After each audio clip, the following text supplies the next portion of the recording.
FM News Talk 97.1. On-demand audio.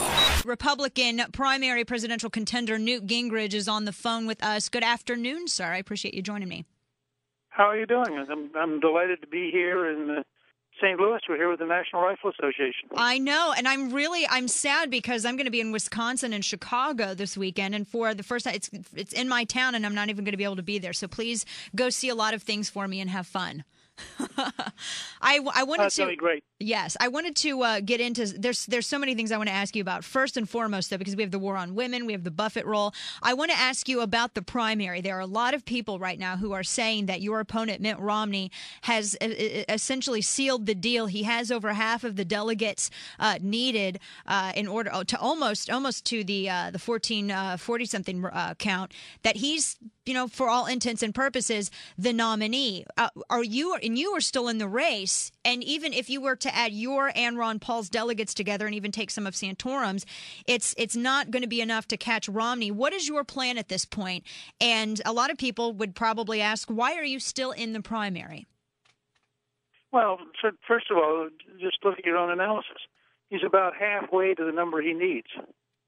Why would you, they're having opening day today for the world champion St. Louis Cardinals. Yes. As you know, in August they were 10.5 games behind. There were only 28 games left, and they were 10.5 games behind. They should have quit. Why keep trying? Why not give up? I think I have an obligation. I've had over 180,000 people donate at newt.org. Most of them have indicated very strongly that they want me to stay in the race. So we've had over 5,000 people donate since Rick Santorum got out of the race. A lot of people want, as Mark Rotterman said in North Carolina, the last conservative standing. And I'm pretty comfortable talking about big solutions, about an American energy independence plan, about personal Social Security savings accounts for young people, about how to create jobs through the private sector. And I think I serve a pretty useful purpose in showing what a 21st century conservatism is like and how much better it would be than Obama. And, obviously we're going to compete all the way. If Romney does get 1,144 delegates, that's a different circumstance. And I'm clearly going to help defeat Barack Obama under that circumstance, just as I think Mitt would tell you.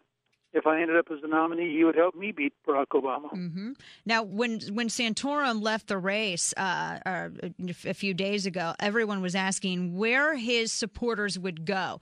Have you seen some of Santorum's supporters come your way? Because when I would look at all of the exit polling data from all of these contests, but Santorum usually, more often than not, except obviously South Carolina and Georgia and a couple of other states, he got the more concentrated conservative grassroots voters. Have you seen more of them joining your effort?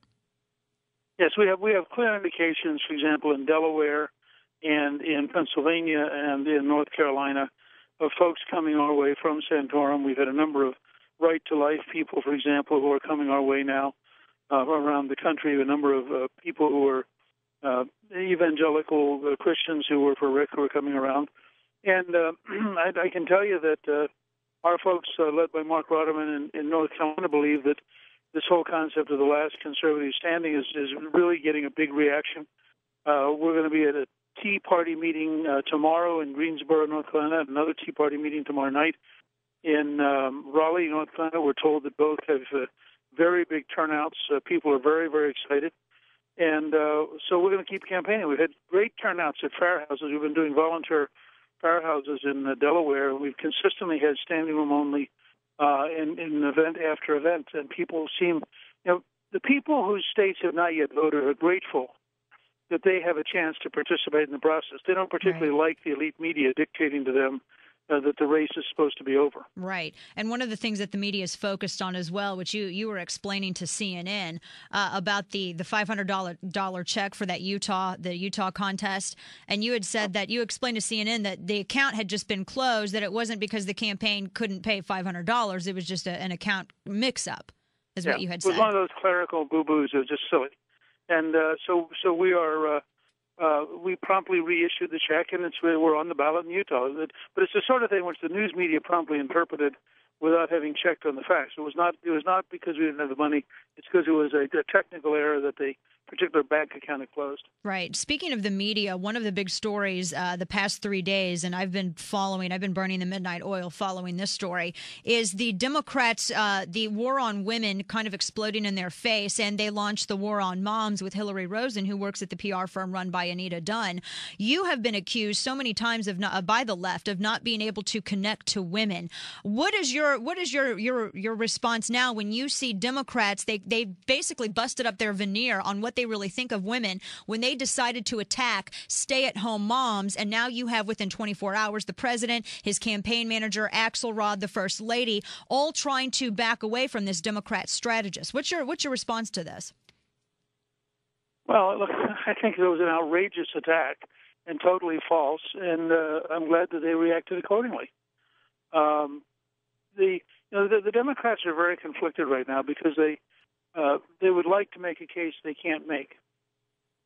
And I think it's very important to understand that when I reach out to women, for example, I start with security and safety, and I want an American energy policy so no future American president ever again bows to a Saudi king.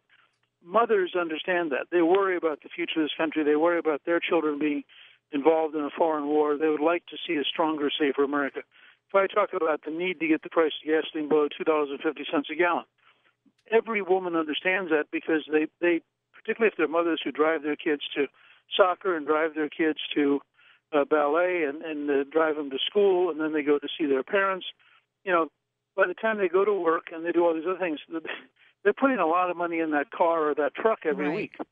And so they understand why it's important to have somebody who cares about the price of these things. Right. And those issues that you mentioned, too, in all of the latest polling, those are the ones that women cite as being the most important to them. And those are also all of the ones that the president has the least approval rating on. The president this week was discussing the Buffett rule and how he would love to they're aiming to turn this into law. Now, being, with your background, serving in Washington, D.C. under Reagan, the president had said that Reagan basically supported something like the Buffett rule, that he would have liked it, which, correct me if I'm wrong, the Buffett rule wants to make the tax code more complex, whereas that was the exact opposite of what you and Reagan had done. There is no connection between Barack Obama's words and the truth. None. Again and again and again, he says things that are false. And I assume in a lot of cases he knows they're false. And he doesn't care because the Saul Alinsky model is radicals have no attachment to the truth because deceiving the middle-class Americans is their duty. The fact is Ronald Reagan was for lower taxes, he was for simplification, and he was totally opposed to class warfare. He did not believe, just as Lincoln did not believe, that attacking successful people makes unsuccessful people better off. He believed our goal was to maximize the opportunity for people to be successful. Yeah, absolutely. And it's fascinating to me that he would kind of make that statement, especially when people just can go on the internet and get the basic facts. One of the other headlines that we have seen most recently with the Vice President Joe Biden, class warfare is a popular tactic, one of many for this administration to avoid the real issues. And we discover that the Vice President has basically donated less than 1.5% of their income to charity, but they said that giving more money to the government and doing all of this is more patriotic.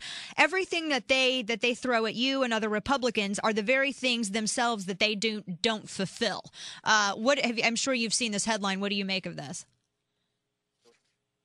Well, I think that it's important to recognize that one of the reasons we want lower taxes is so that the American people have more money to give to their church or their charity, because that's what freedom is all about. Taxes are not about freedom. Taxes are the price you pay for civilization, and sometimes they're the price you pay for bureaucrats and for government. But I think it's very, very important that we recognize that we really want to have a system of the lowest possible tax rate so you have the maximum amount of money in your pockets so you can make the decision about the things you want to give money to. Right. Exactly. Newt Gingrich. What is your URL? It's not just Newt Gingrich. Newt.org. Newt.org. Very simple. Fantastic. Newt.org. Well, I'm glad that you're in St. Louis. I hope you enjoy yourself at the NRA. I hope you get to have some of our good St. Louis barbecue as well. Looking forward to it. Thanks so much for joining me, and take care. As always. All right. Bye-bye.